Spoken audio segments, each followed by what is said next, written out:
What's up, everyone? It's Andrew Bone here with BamaInsider.com. I want to bring you guys a final update before the final weekend, before National Signing Day. Not a lot of spots left in Alabama's recruiting class, just a few guys that they're still recruiting. And we talked about those guys last week, but we'll kind of give you an update on kind of where things stand as of today. And, we'll talk about the big commitment of Carl Tucker, former North Carolina tight end, graduate transfer for Alabama, be coming in this summer. And then we'll touch on Junior Day just a little bit. Alabama's going to have its first Junior Day this weekend. We've seen some juniors come in the last couple weekends, but this is really kind of their first, official event of the 2020 year. Obviously 2021 cycle, but of the new decade, their first recruiting event for juniors. So let's talk a little bit about Carl Tucker, the big commitment last night for Alabama. Spoke to Carl shortly after his decision last night, and he said that he informed Alabama tight ends coach Jeff Banks the previous night. So informed Jeff Banks on Tuesday, and then talked to Coach Saban. One thing a lot of people need to understand about commitments is a lot of times we see commitments get reported, get announced.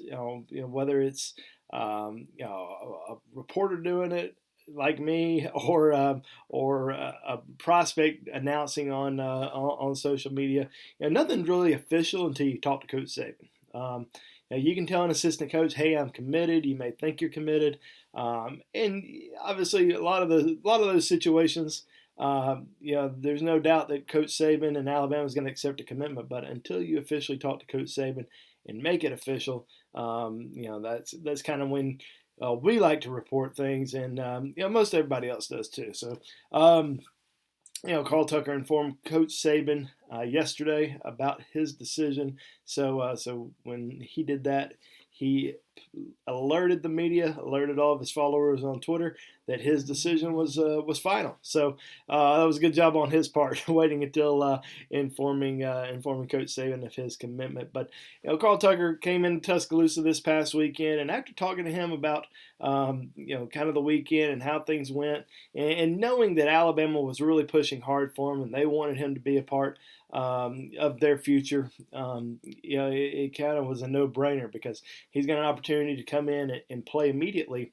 It's kind of an inline tight end, one of these guys that can block defensive ends on the edge and also go out and catch passes. So he's going to be used in several different ways once he gets to Alabama, and he won't get there until the summer. Just the way it is. He'll get there, I believe, in June. So we'll keep an eye on him once he arrives. But I definitely think it's a big pickup for Alabama. He's only going to have 1 year, so got to use him and make sure he can contribute. But and then kind of focus on some tight ends in the future in the 2021 recruiting class. But this is kind of their tight end. In terms of a guy that can come in and contribute immediately, and I believe he will. 6'2", 250 pounds, really great blocker, and I think he's going to be a great addition for Alabama in that regard. And when they need him to catch some passes, he's got some hands to do that just as well. All right, so let's talk about the kind of the remaining prospects that are on Alabama's recruiting board, guys that we've been talking about for a long time. We'll start with, the defensive lineman, McKinley Jackson and Alfred Collins. So let's talk McKinley Jackson first. So today's Thursday. Nick Saban going in home today with McKinley Jackson. So a huge visit for him. Alabama's visited with him, just about every single week, during the contact period. Freddie Roach and Pete Golden had an in-home visit with him last week. They actually went to his awards banquet, George County High School awards banquet, I believe it was last Wednesday. And then Nick Saban going to do that in-home visit tonight. It's going to be a big visit, obviously because there's three schools that feel pretty good about it. I mean, you read different sites, you read different different team sites, and it seems like everybody feels good about where they stand with McKinley Jackson, whether it's Alabama, LSU, or Texas A&M. All three of those schools seem to have some sort of confidence in getting McKinley Jackson next week on Wednesday, which he announced he's going to be making a decision next Wednesday around 9:30 a.m. That's Central Time. So a lot of eyes on that press conference. I still like where Alabama stands, but what I don't like is how everybody else feels good about him as well. It's kind of difficult to predict someone when when everybody else kind of feels the same way. But I think Alabama's done a great job with him throughout the process. I wouldn't be surprised if he went somewhere else. Just because everybody else thinks they've got a good chance with him. But, would be a little surprised if he ended up not going to Alabama.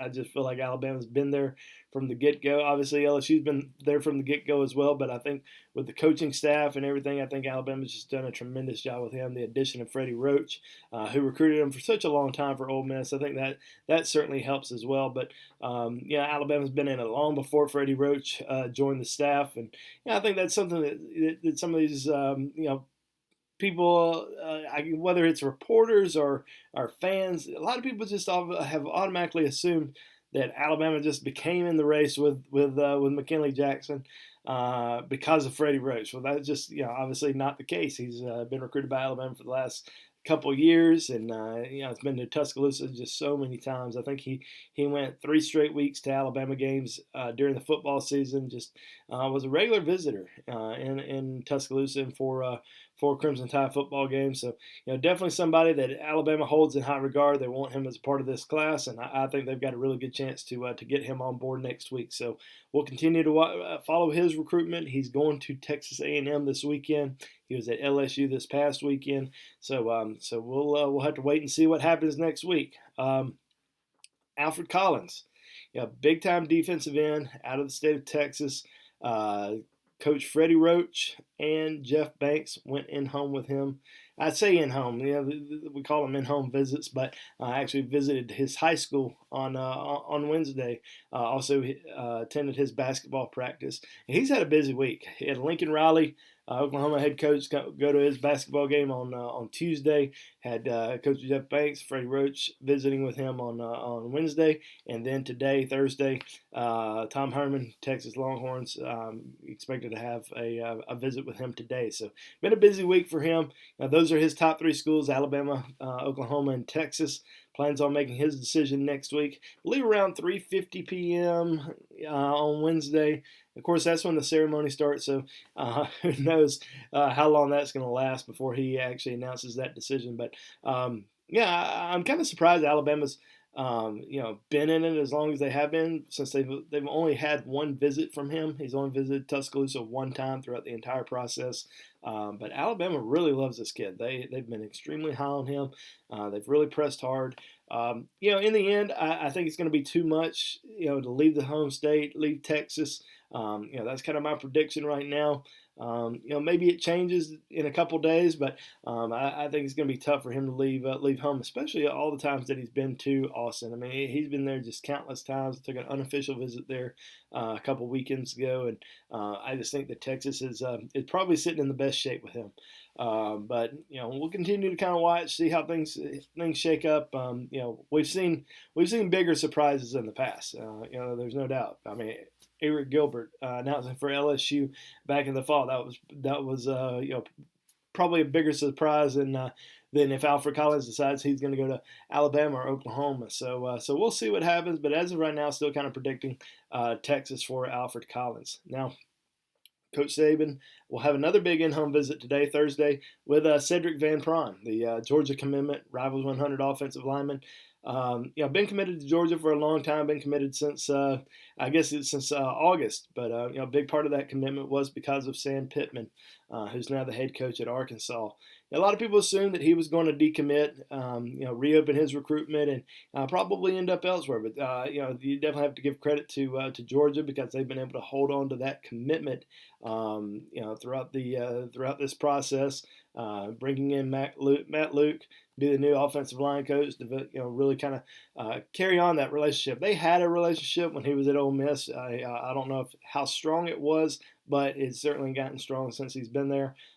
He visited Georgia last weekend. Yeah, I think it's probably going to be a little bit too much to overcome. But I think Georgia's done a great job, and I think he's going to end up sticking with Georgia. Now, he is going to take an official visit to Florida this weekend, then make that final decision on signing day. But as of right now, I still see him sticking with Georgia. But Nick Saban, like I said, going in home with him today. I'm sure Pete Golden, his recruiting coach, and also probably Kyle Flood, probably going in home with him as well. The final prospect, Enos Rakestraw. As we've talked about the last couple of weeks, certainly a guy who has, blown up since the end of his senior season, had a great senior year, collected a lot of offers, including one from Alabama.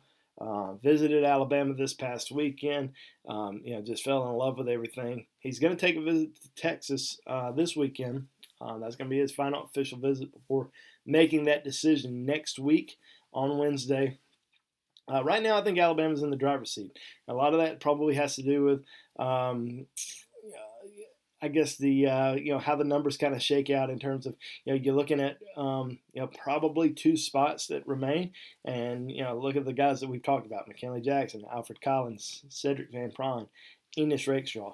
Two spots probably for those four guys. Alabama should have a good answer from Alfred Collins, Cedric Van Pran. I don't know about McKinley. McKinley may be one of those guys who nobody knows until he makes that decision on signing day, but I got a feeling they'll have an idea on everybody else before then. But as of right now, I'm kind of leaning towards Enos Rakestraw being in the class. I think he's a great cornerback. He is going to Texas this weekend, so that is something to watch. But as of right now, kind of leaning towards Enos Rakestraw being a part of Alabama's 2020 class. All right, so what else is happening? We saw where Jason Jones, the Alabama commitment, visited Oregon this past weekend. He's kind of shut down his recruitment. It's either going to be Oregon, Baylor, Alabama, or Georgia Tech. Might be Oregon. I don't think he would sign with Alabama next week. I think if he ends up going to Alabama, it's probably going to be a blue shirt.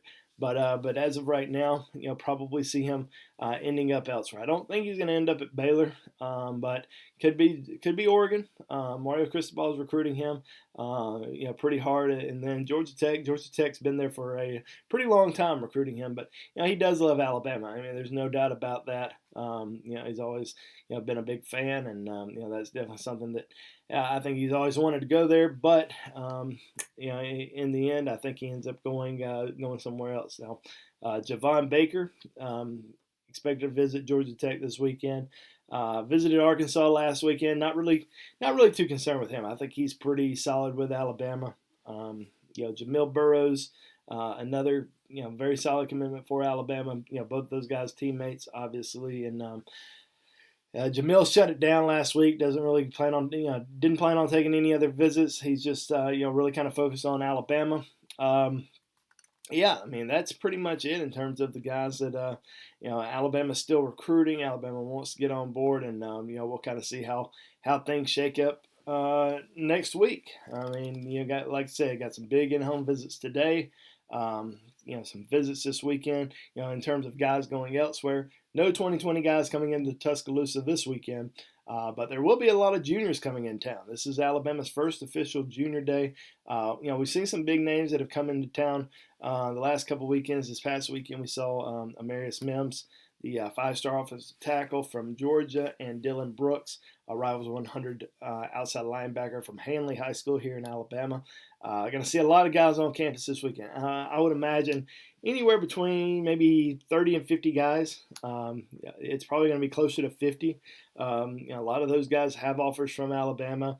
You're going to see Tommy Brockermeyer, number 2 offensive lineman in the country out of Texas, just right below Amarius Mims. He's coming into Tuscaloosa, along with his brother James, who's also a highly recruited offensive lineman, recruited mainly as a center guard.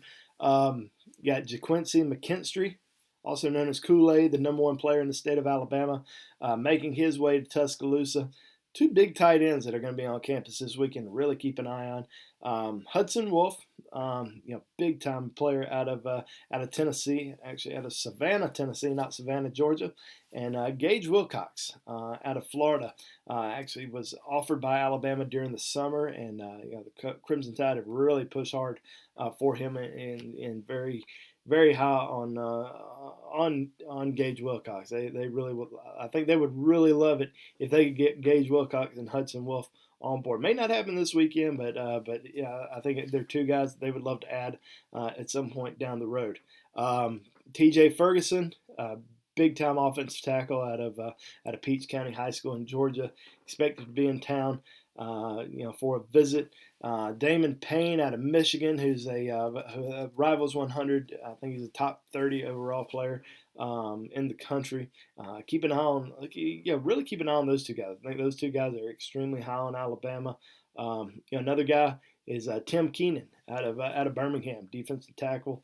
Has been very high on Alabama, from the get-go. Grew up an Alabama fan. His mentor is Quentin Williams from Alabama defensive tackle, who's also from Birmingham. So, a lot of names coming into town. Get on BamaInsider.com. Check out those names. Check out our updates. We're going to be interviewing a lot of these guys that are going to be on campus. Anything that we hear on any of these other 2020 guys like McKinley Jackson, Alfred Collins. I already got a little nugget on Alfred Collins today about his visit with Alabama yesterday. Got a lot of other good stuff coming up, so be sure to stay tuned to that. If you haven't subscribed to our Bama Insider YouTube channel, be sure to do that. All you got to do, go to exit out, hit subscribe on our YouTube channel. That's all you have to do. Doesn't even cost you any money. Love to have you as a part of the BamaInsider.com community. Have any recruiting questions, you can ask me on there. Anytime, any day, I'm going to respond. And you get all of our nuggets, all of our notes, all of our interviews, everything recruiting-wise. Plus, you got all the team stuff, all the basketball coverage from Kyle and Tony on there as well. So be sure to check it out. Hope you guys have a great weekend. We'll probably try to do one more update before signing day. Just probably a generic one. You guys are going to have to get the real inside scoop on BamaInsider.com. Thank you for your time, and we will see you next time. Bye.